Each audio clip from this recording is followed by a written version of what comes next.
Piroklarim o'xshamaydi, ishmaydi, berch bo'lib qoladi deydigan kelinjonlar yaqinroq kelingchi. Uyda bor mahsulotlardan bittada o'xshab chiqadigan pirog retsepti.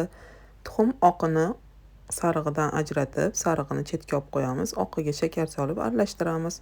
Margarinni qirg'ichdan chiqarilib aralashtiramiz.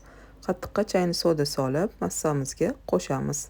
Elangan undan solib aralashtiramiz. Xohishga qarab vanilin solamiz. Qolipni yog'lab, massani solamiz. Tekislab olib qo'yilgan tuxum sarig'ini suramiz.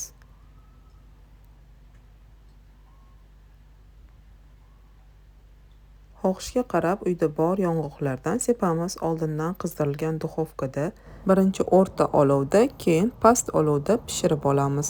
Bittada o'xshab chiqadigan pirogimiz ham tayyor. Like bosib obuna bo'lib oling. Piroglari o'xshamaydigan kelinjonlarga yuborib qo'ying. Ularga foydali bo'lsin.